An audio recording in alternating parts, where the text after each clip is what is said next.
Hola, soy Andrea Cogollos y me complace de sobremanera darles la bienvenida a este primer programa de nuestra segunda temporada de Lejaim Panamá. Como ya es costumbre, iniciamos nuestro programa de hoy recibiendo a Monseñor José Domingo Ulloa, arzobispo metropolitano, y al rabino Gustavo Kraselnik de la congregación Kol Shelit Israel, quienes en este primer segmento nos brindarán sus reflexiones sobre la importancia de este programa, que tiene como uno de sus objetivos promover la armonía entre todos los ciudadanos de nuestro país, aunque tengamos distintas creencias. Un tema muy actual en un año político en el que se deben evitar los conflictos por más diferencias que tengamos. Por favor, démosle la bienvenida a Monseñor Ulloa y al rabino Gustavo. Adelante. Muchas gracias, Andrea. Muy felices de comenzar esta segunda temporada de Lejaim Panamá, este segundo año con esta producción en conjunto que hacemos desde la congregación Kol Shelit Israel y FETV, como un espacio para compartir la belleza de la tradición judía, las enseñanzas de nuestros maestros y enriquecernos en este diálogo constante. Aprovecho la ocasión para agradecer a todas las autoridades de FETV y por supuesto a mi querido amigo Monseñor José Domingo Ulloa Mendieta, que como siempre nos honra con su presencia aquí en la sinagoga.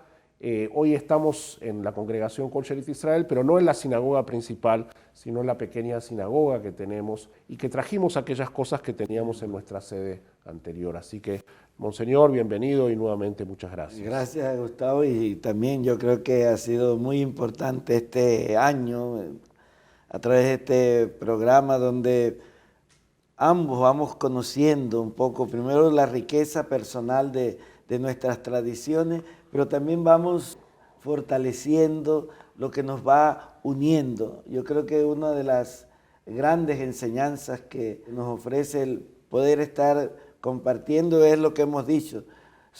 Y eso vale para todas las creencias, y somos distintos pero no distantes. Al final vamos viendo que hay cosas en comunes que nos van uniendo y este programa es lo que quiere también resaltar. Y también que tanto ustedes como nosotros podamos apreciar y valorar las diferencias que hay en nuestras costumbres, en nuestras tradiciones, en la forma también de expresar nuestra fe. Y este es el espíritu de Lejaim Panamá, como hemos explicado ya en ocasiones anteriores, pero es bueno refrescarlo. Lejaim quiere decir por la vida, y es la frase que nosotros decimos cuando brindamos. Levantamos nuestras copas y decimos Lejaim. Y la palabra Jaim, que es vida, en realidad en hebreo es plural. ¿Por qué? Porque la vida es multifacética, tiene muchas dimensiones, muchas aristas. Esta diversidad, este pluralismo, que es tan importante y que enriquece nuestra vida, queda testimoniado en este espacio. Así que con mucha alegría y mucho entusiasmo comenzamos una nueva etapa. Y en un año que es muy sensible en Panamá, ¿no? Es un año de elecciones y eso siempre genera, por un lado, entusiasmo, un compromiso de civismo importante, pero también a veces los tonos de los comentarios suenan muy ofensivos, muy agresivos, y es importante llevar adelante este proceso con calma y con mesura. Sí, yo creo que es importante, ¿no? Y la experiencia del encuentro ecuménico, encuentro interreligioso, yo creo que nos da una manera también de poder vivir ahora este ambiente electoral, ¿verdad? Somos diferentes, pero no podemos enfrentarnos a causa de la diferencia. Yo creo que como pueblo, frente a la diversidad de las propuestas de los diversos candidatos, lo que cada uno de nosotros tenemos que hacer es precisamente evaluar cada propuesta y evitar el enfrentamiento personal de unos con los otros. Frente a lo que vivimos, dividir ni en la familia, ni dividir tampoco en nuestras diversas comunidades de fe. Al contrario, yo creo que es la oportunidad para que podamos ejercitar esta herramienta tan importante como es el diálogo y de profundizar y ver la propuesta del otro, la del otro, y juntos podamos pensar siempre en el bien común de Panamá. La diversidad de propuestas es muy positiva porque claramente es mucho más sano una sociedad en la cual convivan distintas formas de ver la situación, de encarar los problemas, de resolver. Eso enriquece el diálogo ciudadano. Lo que no puede pasar es que eso se convierta en una cacofonía, en un griterío, y que eso se traslade a esta interacción interpersonal. Si algo hemos aprendido en la historia, las comunidades de fe, es que la diversidad enriquece. Hay que aprender a apreciar esa diversidad. Y lo más importante, al día siguiente de las elecciones todos seguiremos viviendo en Panamá y siendo Panamá, gane quien gane. Así que mantener este espíritu fraterno creo que es la clave. Apasionarse por defender aquellas ideas que uno cree que son las más correctas, las más valiosas, es positivo, pero que ese apasionamiento no se traduzca en agresión, ¿no? Exacto, creo que es lo más importante. No podemos enfrentarnos panameños contra panameños. Al final, yo creo que siempre un periodo electoral lo que nos invita es a pensar en Panamá, en el bien común, y que todas estas propuestas realmente puedan redundar en beneficio de todos los panameños. Ahí yo creo que al final esto es lo que nos une a cada uno de nosotros, y sobre todo la importancia del respetarnos, respetar las ideas del que es diferente al pensamiento mío, del candidato al que yo aspiro a que pueda gobernar. Por eso esta propuesta, que no tiene nada que ver con las elecciones en particular, pero sí que fomenta el diálogo, el reconocer y celebrar las diferencias que nos enriquecen, creo que es una opción valiosa. Reiteramos nuestro agradecimiento por esta oportunidad. L'Echaim por la vida, por las vidas, por la oportunidad de dialogar, por la oportunidad de construir relaciones basadas en la búsqueda del bien común. Cada uno desde su perspectiva, cada uno con su experiencia, con su trayectoria, con su visión del mundo, pero en definitiva, hombres, mujeres de buena voluntad, convencidos que con ese compromiso podemos ser constructores de una sociedad que busque el bien común, y para aquellos que somos gente de fe, que haga palpable la presencia de Dios entre nosotros. Así que comenzamos un nuevo año de FTV, L'Echaim, L'Echaim para todos. Muchas gracias, Monseñor Ulloa y Rabino Gustavo, por sus reflexiones.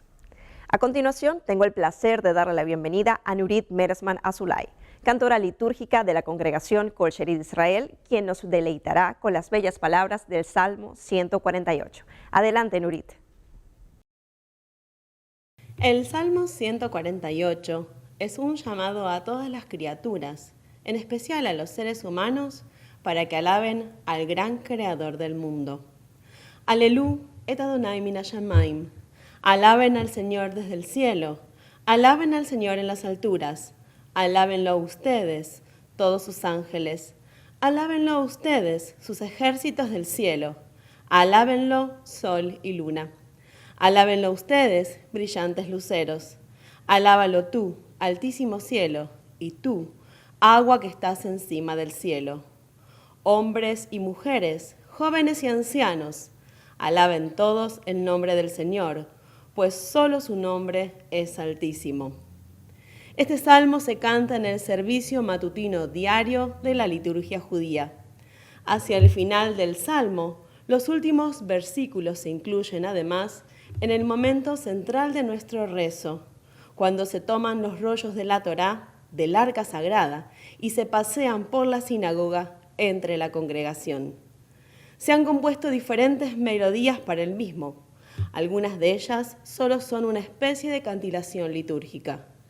El día de hoy compartimos la melodía tradicional de la primera parte del Salmo, con la que lo entonamos en nuestra congregación.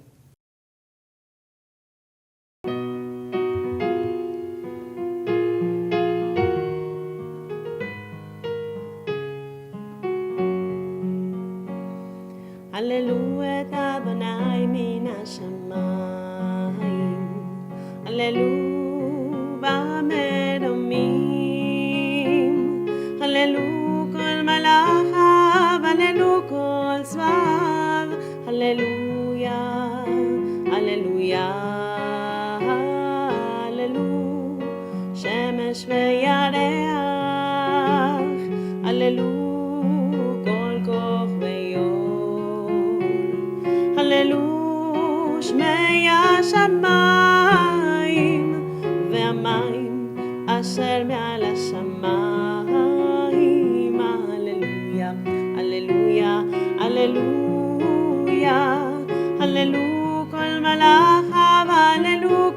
kol svav.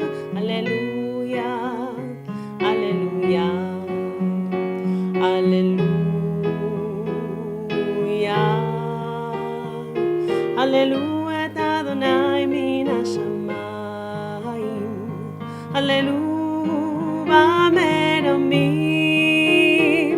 Aleluya kol malachav. Aleluya kol svav.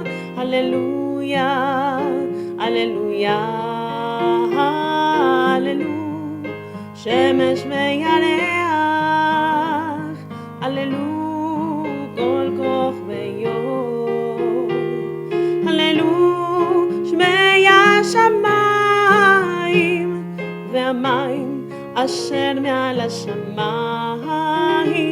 Aleluya, aleluya, aleluya, aleluya kol malachav. Aleluya kol svav.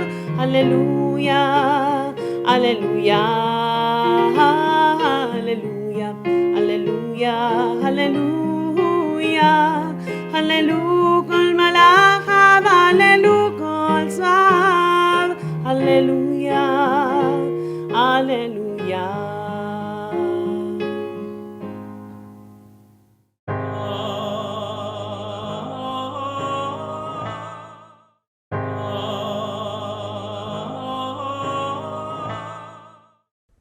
Hermosa melodía. Muchas gracias, Nurit.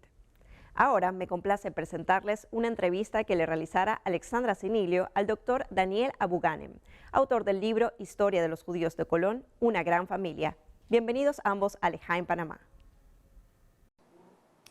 Gracias, Andrea, y hoy tenemos un invitado muy especial, el doctor Daniel Abu Ghanem, y vamos a hablar de este libro maravilloso, Historia de los Judíos en Colón, una gran familia. Doctor Abu Ghanem, bienvenido a nuestro programa. Gracias, Alexandra, por invitarnos. Cuénteme, pues yo estuve en la presentación de su libro, felicidades, de verdad, es una gran obra, Gracias. y más que un libro, yo creo que como dicen sus hijos, es una enciclopedia, porque lo que empezó como un proyecto familiar terminó siendo la historia de Colón. ¿Cómo quedó el doctor Abu Ghanem haciendo este libro? Bueno, mi amor por Colón obviamente viene porque ahí nací y nunca se ha perdido ese cariño que le tenemos hacia nuestra ciudad. Y nuestro interés era originalmente escribir sobre la historia de mi abuelo, el primer rabino ortodoxo que hubo aquí en Panamá y que quería dejar como un legado familiar para mis hijos, para el resto de la familia Abu Ghanem. Pero al comenzar a investigar me di cuenta de que no había quedado mucho documento escrito de la congregación donde él hizo su práctica como rabino. Y ahí al ir hablando con las personas que vivieron en Colón, que estuvieron dentro de esa comunidad, me di cuenta que no había quedado nada y ya entonces me dije para mí, si alguien no escribe algo sobre lo que vivió esa hermosa comunidad en Colón, en una generación se va a olvidar. Así que ahí comenzó todo el proyecto y comenzamos a escribir, pero no solamente de la congregación, sino que también de la ciudad de Colón, que es una ciudad joven, relativamente joven, 171 años, pero con una historia rica y donde hubo muchas migraciones de muchas etnias, y una de esas fueron los judíos y cómo se fueron estableciendo en la ciudad de Colón. Pero obviamente relatamos datos de la fundación de la ciudad de Colón, luego de su periodo de la construcción del ferrocarril, que es toda una epopeya, esa historia, las altas y bajas, y ya después con la construcción del canal francés, y finalmente con la construcción del canal de Panamá. Y eso fue lo que trajo a migraciones de muchos países, de todas partes del mundo, y entre esos la comunidad a la que me refiero, que es Agudat Ahim, que se funda ya en 1925. Que era una comunidad importante, pero además había varias comunidades, había varias congregaciones religiosas judías en Colón, y es una historia que tal vez muchos desconocíamos. Correcto, sí. Asimismo, como vinieron las migraciones, asimismo fueron estableciéndose estas comunidades. La primera comunidad que se funda es la Kaal Kadosh Yan Jacob, que es la voz sagrada de Jacob, que se establece en 1890, pero ya desde 1889 ellos abren un cementerio separan un lote en Mount Hope, Monte Esperanza, porque inicialmente las congregaciones, cuando llegaron a Panamá, su intención, su motivación era enterrar a esos difuntos con un ritual religioso judío. Y así se funda esa comunidad, que tiene el mérito de haber fundado la primera sinagoga en la República de Panamá en 1913. Como edificio, como edificio, sí, de porque sinagoga. los judíos pueden rezar perfectamente en un local, en una casa, en un salón, pero una sinagoga como tal se establece en 1913.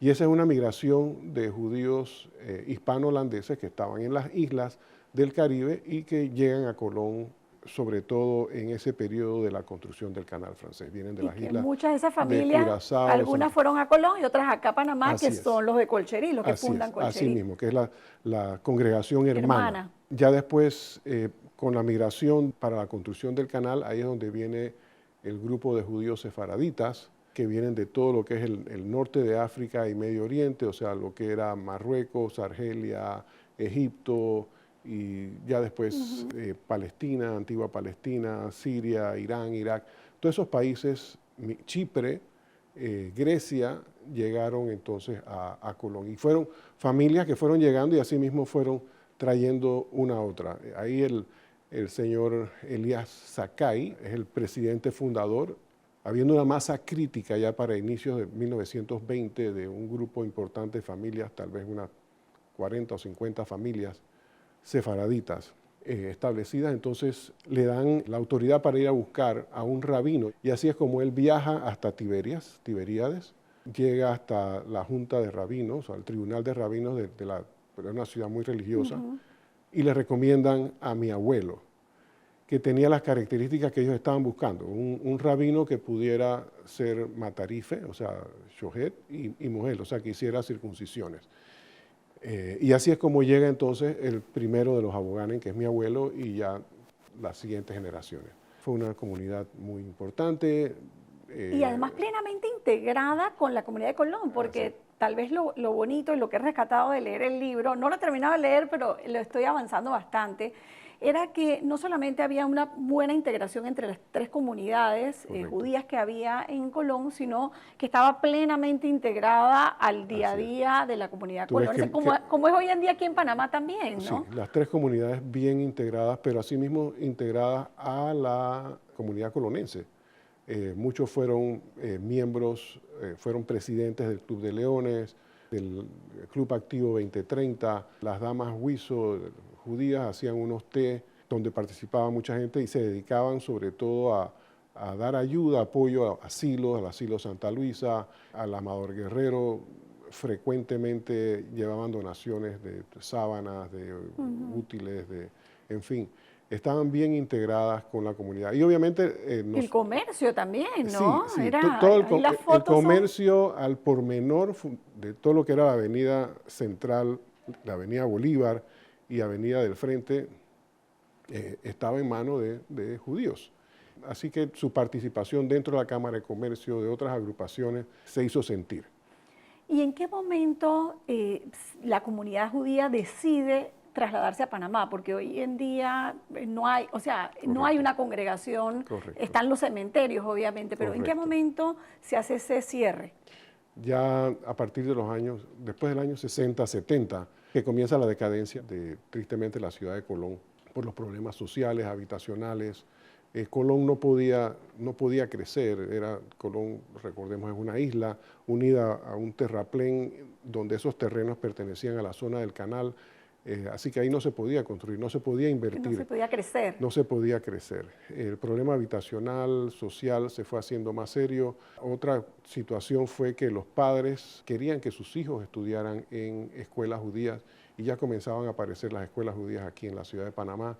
Así que poco a poco fueron migrando todas esas lindas familias que crecimos como una grande a la ciudad de Panamá. El doctor Abu Ghanem es un doctor muy reconocido, muy ocupado. Yo admiro que haya podido tener el tiempo para escribir este libro, que como les digo, es un libro que todos debemos leer porque habla de la historia de nuestro país.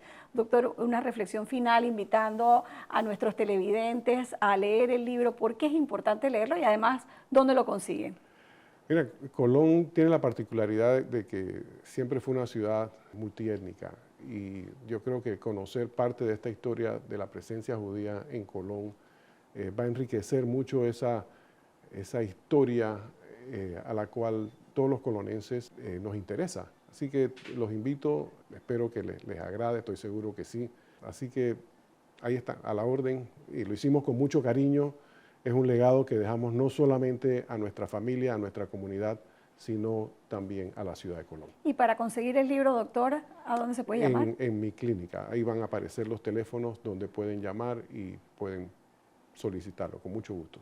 Les invito a que lo lean, Historias de los Judíos de Colón, una gran familia del doctor Daniel Abu Ghanem. Gracias, doctor Abu Ghanem, por estar con nosotros aquí. Seguimos contigo, Andrea. Ahora recibamos al rabino Gustavo en su esperado segmento Pregúntale al rabino, quien en esta ocasión nos hablará sobre el significado que tiene el bar mitzvah para el adolescente judío. Recuerden que de tener cualquier pregunta o comentario nos pueden escribir a nuestra dirección de Instagram @FTV05 o a nuestro WhatsApp 6519-4731. Adelante, rabino. Ser bar mitzvah significa que el joven a los 13 años ya ingresaba en una etapa de su vida en donde era considerado como un adulto, responsable y miembro pleno de la comunidad. Esa realidad en el mundo antiguo tenía que ver con que la expectativa de vida obviamente era más reducida y que a los 13 años el joven estaba en capacidad de reproducir, que significa biológicamente que es un adulto. En la Edad Media se estableció una suerte de ceremonia en la cual el joven era llamado por primera vez a leer de la Torá, que es un ritual reservado puntualmente para adultos, frente a la congregación, frente a sus amigos. Entonces era convocado en la sinagoga para cumplir con esta tradición y se lo invitaba después a dar un pequeño discurso reflexionando sobre el pasaje que había leído ese día. Hace 100 años comenzó también la celebración del Bat Mitzvah para las niñas a los 12 años. Su evolución, su madurez es un año anterior a la de los hombres. Y también entonces esta idea de una ceremonia en la cual se la convoca a leer de la Torá, dejando en claro que ya tiene las responsabilidades propias de una persona mayor. Sin duda que en nuestros tiempos ni un joven a los 13 ni una joven a los 12 son adultos, pero sí podemos decir que es un momento de transición donde dejan la niñez y comienzan la adolescencia, y en ese sentido la ceremonia de Bar y Bat Mitzvah sigue siendo un momento muy relevante para ellos y para toda la comunidad.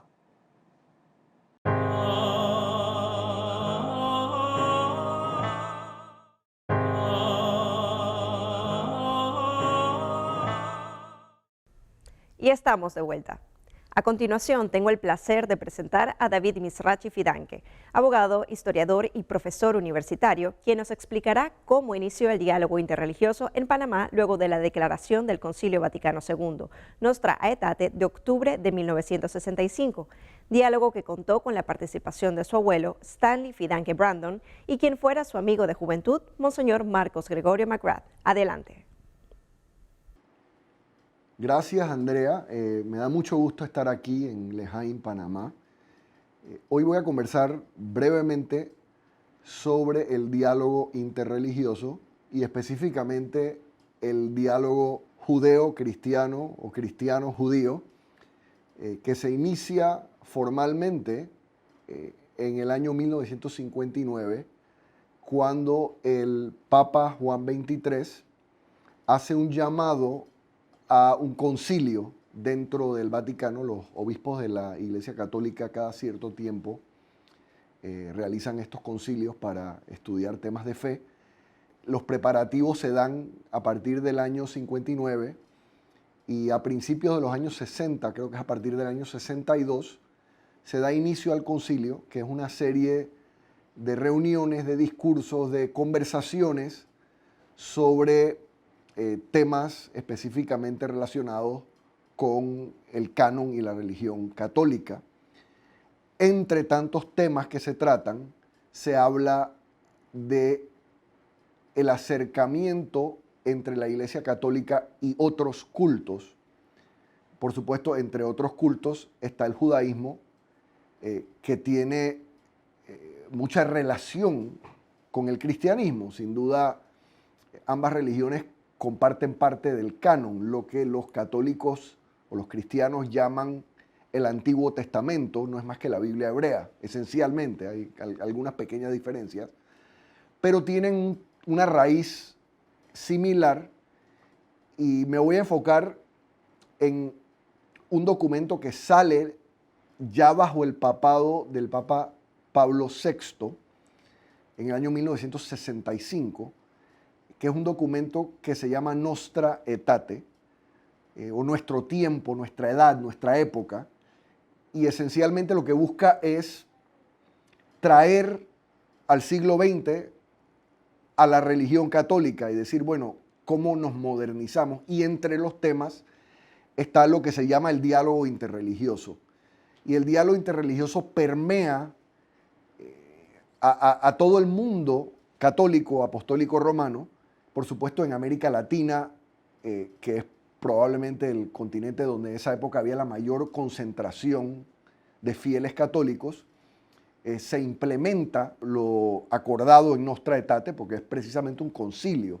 Los obispos acuerdan, concilian, y ahí viene la figura de mi abuelo Stanley Fidanque Brandon, que en paz descanse, que es invitado por el CELAM. El CELAM es la Conferencia Episcopal Latinoamericana en conjunto con el Anti-Defamation League de B'nai B'rith de Estados Unidos en ese momento, que es una organización no gubernamental judía, y se realiza en agosto de 1968. Ahora, yo no me acuerdo porque yo tenía un año.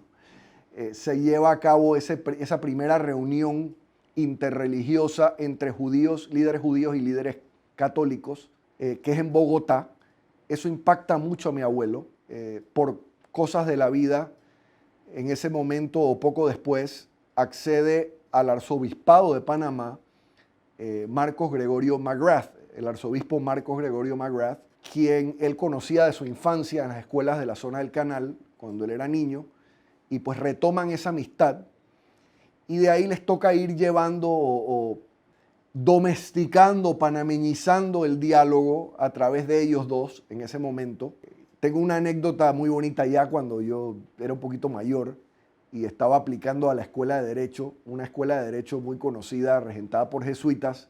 Yo estaba aplicando y le dije a mi abuelo, me gustaría tener una recomendación del Monseñor McGrath. Y recuerdo que el Monseñor McGrath mandó una nota escrita a mano a través de fax al presidente de esa universidad, y hasta el día de hoy me siento muy orgulloso. Y él menciona el hecho de que yo soy miembro de una familia judía con la que él tiene mucha afinidad. Y yo creo que eso demuestra que había una relación estrecha, un diálogo sincero, franco, respetuoso entre ambos. Más adelante otras personas, recuerdo bien al arquitecto Richard Holzer, a don Joseph Harari, ambos ya no están con nosotros, pero continuaron con ese legado durante el ejercicio de mis funciones en la comunidad judía de Panamá. Me tocó visitar, por ejemplo, recuerdo una vez que visitamos al arzobispo José Dimas Cedeño para conversar temas que tenían que ver con la relación entre los dos cultos religiosos. En una ocasión también fui invitado yo al Vaticano. Entiendo que también el rabino Gustavo Kraselnik ha estado en el Vaticano en varias ocasiones. El señor Max Harari, también el señor Joseph Harari, por supuesto ya lo mencioné. Y es una relación que es fluida. En esa visita que hice al Vaticano tuve el honor de conocer al Papa Benedicto XVI. Marcó un hito en mi vida, pues porque sentí que era algo muy, muy importante para el futuro de esa relación. Me acompañó, o fuimos juntos, el señor Alan Perelis, y tuvimos 3 días inolvidables interactuando nuevamente en ese ambiente de respeto mutuo.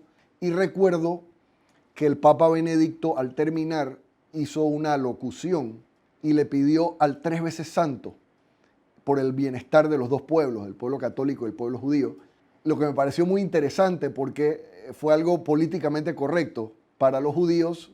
En la Biblia, en los libros de los profetas, se habla de que Dios es santo, santo, santo. Y también hace alusión a la Trinidad. Es decir, ese 3 veces santo es algo que cayó muy bien a ambos lados.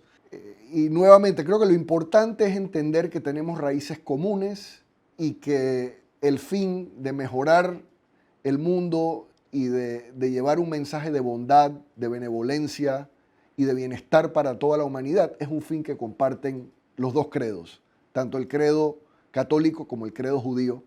Y por eso es importante que se lleven a cabo programas como este programa Lehaim, el cual fui invitado a conversar hoy. Gracias. Muy interesante entrevista. Lo que comenzó hace casi 60 años lo continuamos hoy con un programa como Lehaim Panamá, un programa sobre la tradición judía en un canal de televisión de la Iglesia Católica.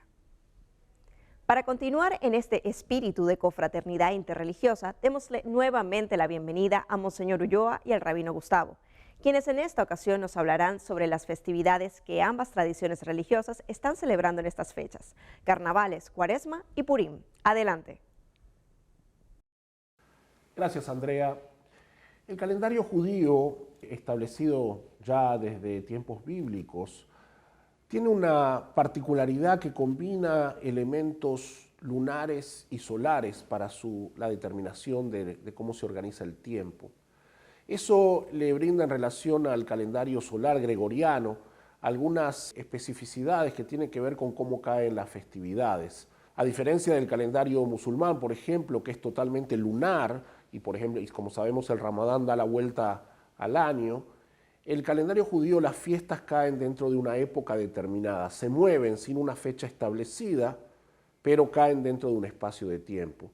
Y en ese sentido, este año tenemos la particularidad de que es un año de 13 meses y por lo tanto vamos a tener una distancia entre algunas fiestas. Por ejemplo, la Pascua cae con 3 semanas de diferencia, pero siempre más o menos cerca en el tiempo.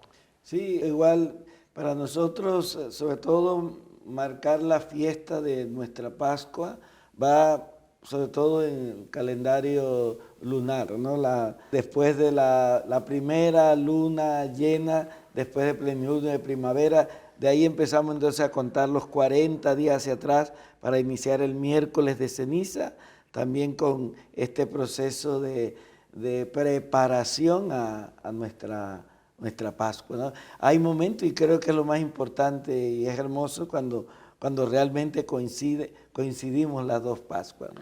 Sí, como el año pasado Sí. pasó, pero bueno, este año no.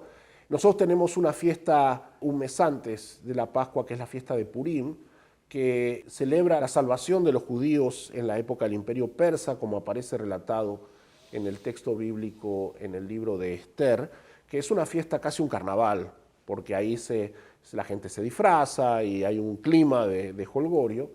Y a partir de allí entonces comenzamos a recorrer ese mes preparándonos para la Pascua, ¿no? Que tiene una preparación espiritual importante y también la preparación de los hogares, ya que en la Pascua no podemos tener nada que tenga levadura. Así que hay un recorrido, y en ese sentido hay una conexión creo que profunda, ¿no? Un recorrido para prepararnos y llegar de la manera apropiada a la celebración de Pascua, ¿no? Sí, nosotros después de los carnavales también iniciamos nuestro proceso, ¿no? Con un rito sencillo, pero también quiere indicarnos ese camino de conversión, como es el de recibir la ceniza, reconocer nuestra pobreza, nuestro pecado, y yo creo que iluminado también por el caminar del pueblo judío, la Cuaresma para nosotros significa irnos al desierto, y allá también reconocemos nuestras esclavitudes, y donde también reconociendo nuestras esclavitudes, también vemos la necesidad de liberarnos de todo ello, ¿verdad? Entonces, en este camino de 40 días, ayuno, oración, penitencia, vivir con austeridad, pero sobre todo eso, tenemos la certeza de que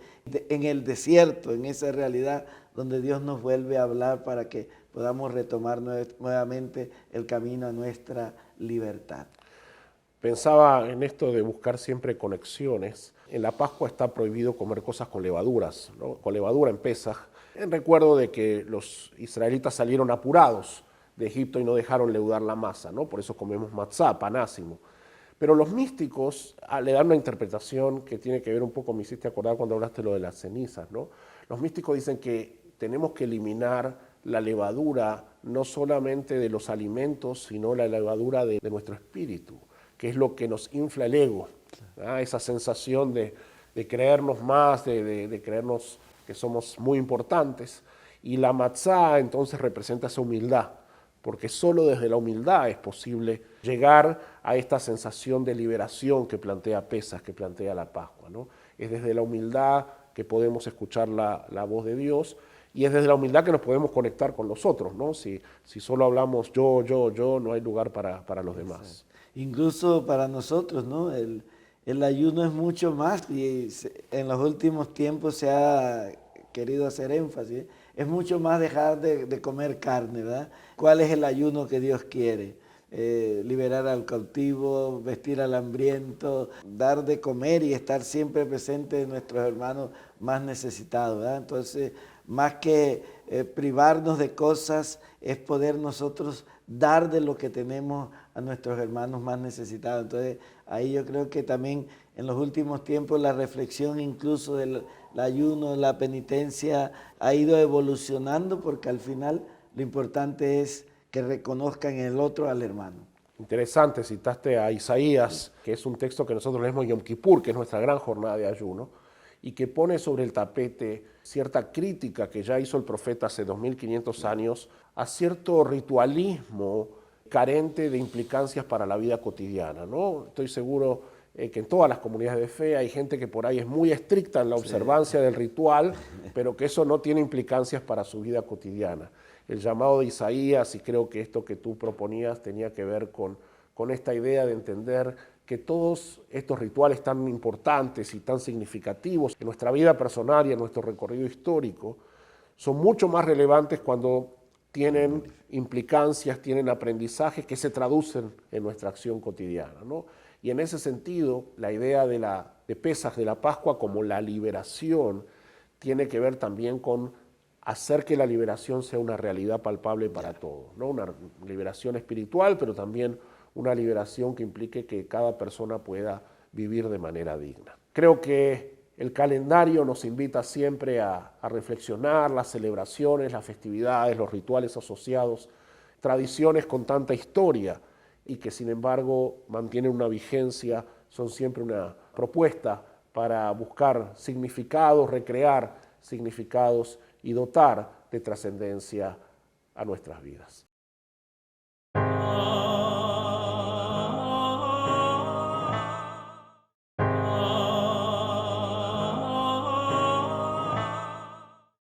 Y regresamos del cambio. Para conocer cómo se prepara el plato icónico de la festividad de Purim, Osnei Amán, orejas de Amán, recibamos a Rachel Paul. Bienvenida. Gracias, Andrea. Yo soy la chef Rachel Paul y hoy les traigo una receta para celebrar la fiesta de Purim. Esta receta se llama Osnei Amán, orejas de Amán, que era el villano en la historia de Purim. Así que vamos a preparar estas galletitas, son de mantequilla y se hacen con diferentes rellenos. Hoy las vamos a hacer de chocolate y de guayaba. Son fáciles de hacer y las pueden hacer con sus hijos en casa. Así que vamos a comenzar de una vez. Lo primero que vamos a hacer es cremar nuestra mantequilla con el azúcar. Y a esto le vamos a agregar la ralladura de una naranja. Luego le vamos a incorporar un huevo y después la harina. Vamos a tener nuestra masa, la vamos a refrigerar un ratito, la vamos a abrir, la vamos a cortar, la vamos a rellenar, la vamos a formar y la vamos a hornear. Eso es para que más o menos en su cabeza vayan viendo cómo nos vamos a organizar hoy en la cocina. Así que lo primero, comenzamos a cremar la mantequilla.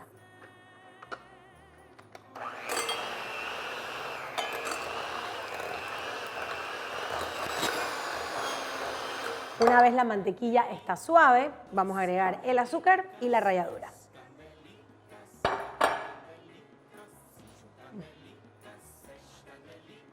Si no tienen naranja en casa, pueden utilizar vainilla, le pueden agregar un chorrito de vainilla o alguna esencia que tengan.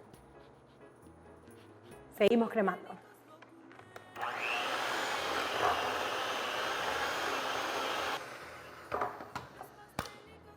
En este punto vamos a agregar un huevo.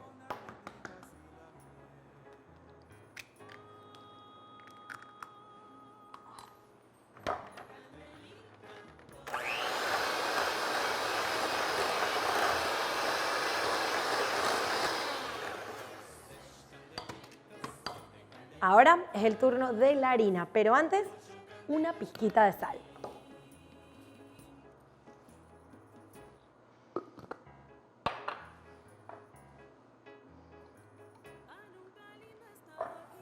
Voy a agregarla poco a poco para no hacer una nube de harina.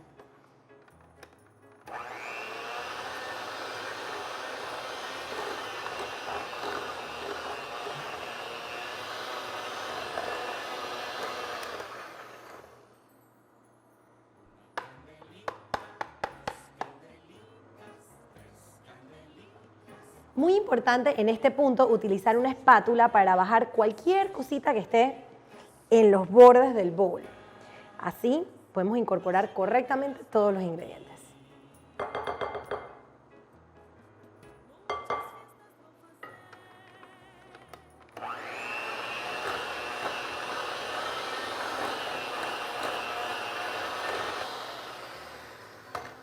Muy bien, ahora puedo ver que la masa ya se está incorporando. Si la agarro con mis manos, puedo formar una masa perfecta. Así que vamos a colocar esto en un papel film o papel plástico, lo vamos a envolver y lo vamos a dejar en la nevera 1 hora para que podamos abrirlo bien. Aquí coloqué el papel film directo sobre la mesa. Coloco toda la masa y luego voy a incorporar con las manos.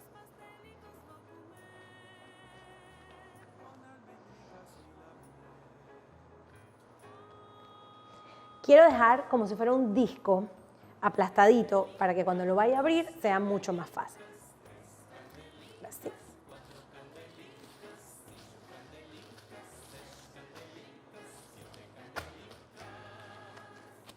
Listo. Aquí tengo la masa que ya reposó. Un truco que me gusta hacer es colocar papel plástico en la mesa y también harina. De esa forma me aseguro de que la masa no se vaya a pegar, sobre todo porque en Panamá hace mucho calor y esta masa está hecha con mantequilla. Así que voy a agregar mucha harina y esto no lo voy a botar. Lo voy a usar para poder abrir la masa encima. Y harina de este lado también. Ahora sí. Si sienten que se les está pegando, vuelven y le agregan un poquito más de harina.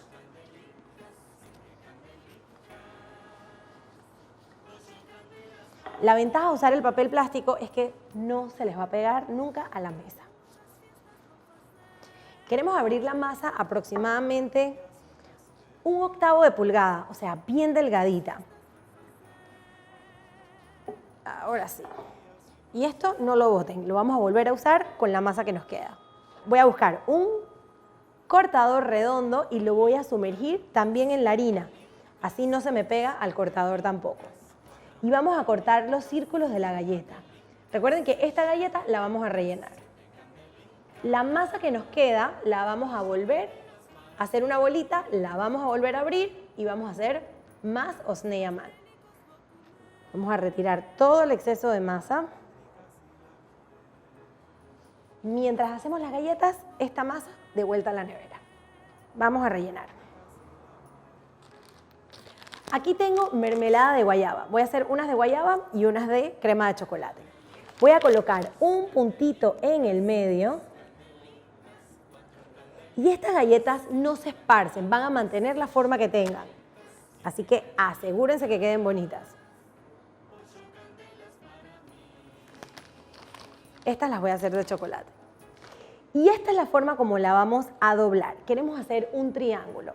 Así que si la tomo en la mano, vamos a crear como una puntita aquí y luego 2 con el otro lado. Y de esa forma nos va a quedar el Osnei Amán. Y esto a la bandeja. Vamos de nuevo. Una puntita y luego las otras 2. Cerramos. Quizás les es más fácil hacerlo directo sobre la mesa o quizás es más fácil hacerlo en la mano en el aire. Ustedes van probando. Otra más. Una vez más. Doblamos y doblamos. Vamos ahora con la crema de chocolate. Voy a agarrar 2 cucharitas chiquititas. Si no tienen una manga pastelera, así como hice con la mermelada de guayaba, pueden agarrar 2 cucharitas pequeñitas y van a colocar en el medio. Yo lo que hago es que en una tengo la cantidad de chocolate que quiero y con la parte de atrás de la cuchara empujo para que quede justo en el centro. Estoy saboreando nada más de ver esto. Igual, armamos una puntita primero y luego las otras 2.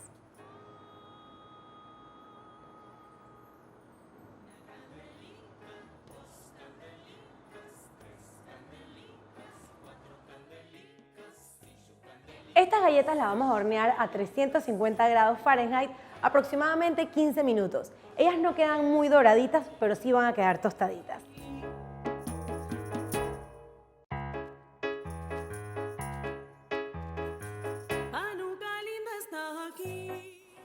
Estas galletas huelen delicioso. Voy a agregarle un poquito de azúcar en polvo por encima y las vamos a colocar en la bandeja.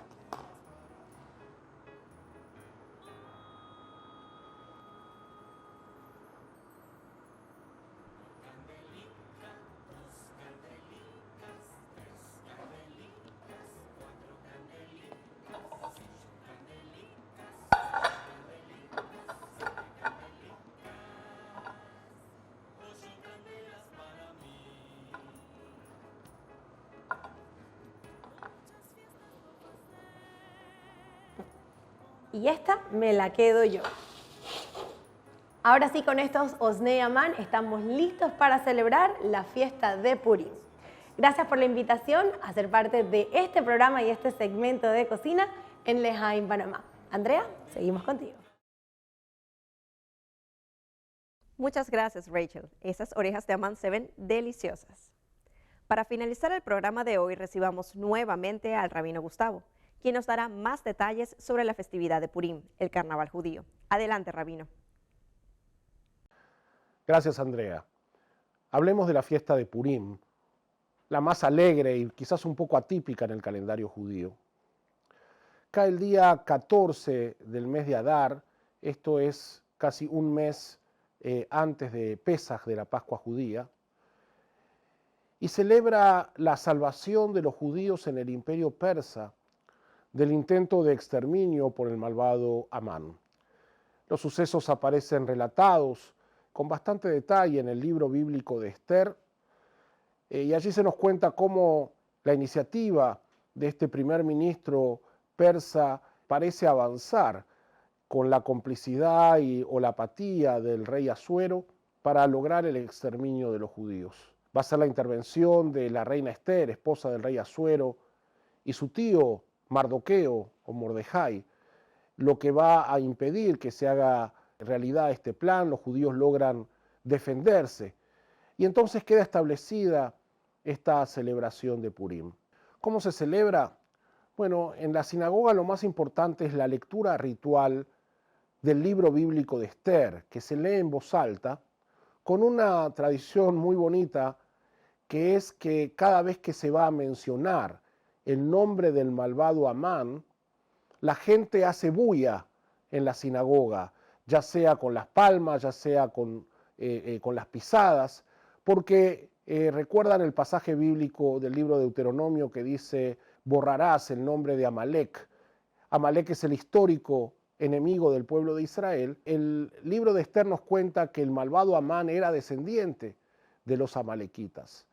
Así que se puede ver la historia de Esther como un nuevo episodio en la lucha constante de los enemigos del pueblo judío que buscan su destrucción. Y en la sinagoga el clima festivo, la gente acostumbra a disfrazarse. Es una especie de carnaval. ¿Por qué el disfraz? Bueno, algunos sugieren que el relato bíblico de Esther tiene algunos elementos. Esther llega al palacio sin decir que es judía y recién revela más adelante su identidad, cuando tiene que intervenir para salvar a su pueblo. Otros sugieren que se trata de la particularidad que tiene el libro de Esther, que es el único libro de la Biblia hebrea en donde no aparece el nombre de Dios. Sin embargo, vemos la mano divina acompañando las situaciones y resolviendo a favor del pueblo judío. La cuestión es que la gente está disfrazada, especialmente los niños, en un clima de mucha alegría, y se escuchan entonces las palabras del relato del libro de Esther. Hay un banquete festivo, una comida de celebración, y hay dos tradiciones que ya son mencionadas en el libro de Esther como parte de aquella celebración inicial y que se perpetuó luego para las generaciones siguientes y que se mantienen. Una es Mishloach Manot, el envío de regalos de comida. Se acostumbra a mandar regalos de comida a los amigos, a los vecinos, como parte de la celebración. Y el otro es Matanot Laevionim, regalos a las personas necesitadas, regalos a los pobres. No hay celebración en donde no incluyamos nuestra solidaridad, nuestro apoyo a quienes más lo necesitan. Así que en esta combinación de jolgorio y celebración sinagogal, con los regalos a los amigos y la entrega de donativos a las personas necesitadas, esta fiesta de Purim encierra un mensaje también muy profundo. Representa la constante amenaza que a lo largo de los siglos el pueblo judío ha tenido en distintas geografías, ya que se han levantado voces y personas que han buscado su exterminio. Por eso la celebración de Purim es una celebración de alegría. Recordamos la historia de cómo Esther y su tío Mordejai salvaron al pueblo del plan maligno de Amán, pero también nos previene y nos hace estar alerta para advertir cuando tenemos amenazas en nuestro tiempo. Muchas gracias, Rabino Gustavo. Muy divertida y colorida esta festividad. Y con esto, apreciados televidentes, llegamos al final de nuestro programa de hoy. Esperamos lo hayan disfrutado. Les recordamos que para preguntas y comentarios pueden escribirnos a nuestra dirección de Instagram @FETV05 o a nuestro WhatsApp 6519-4731. Nuevamente, muchas gracias por su atención. Hasta la próxima.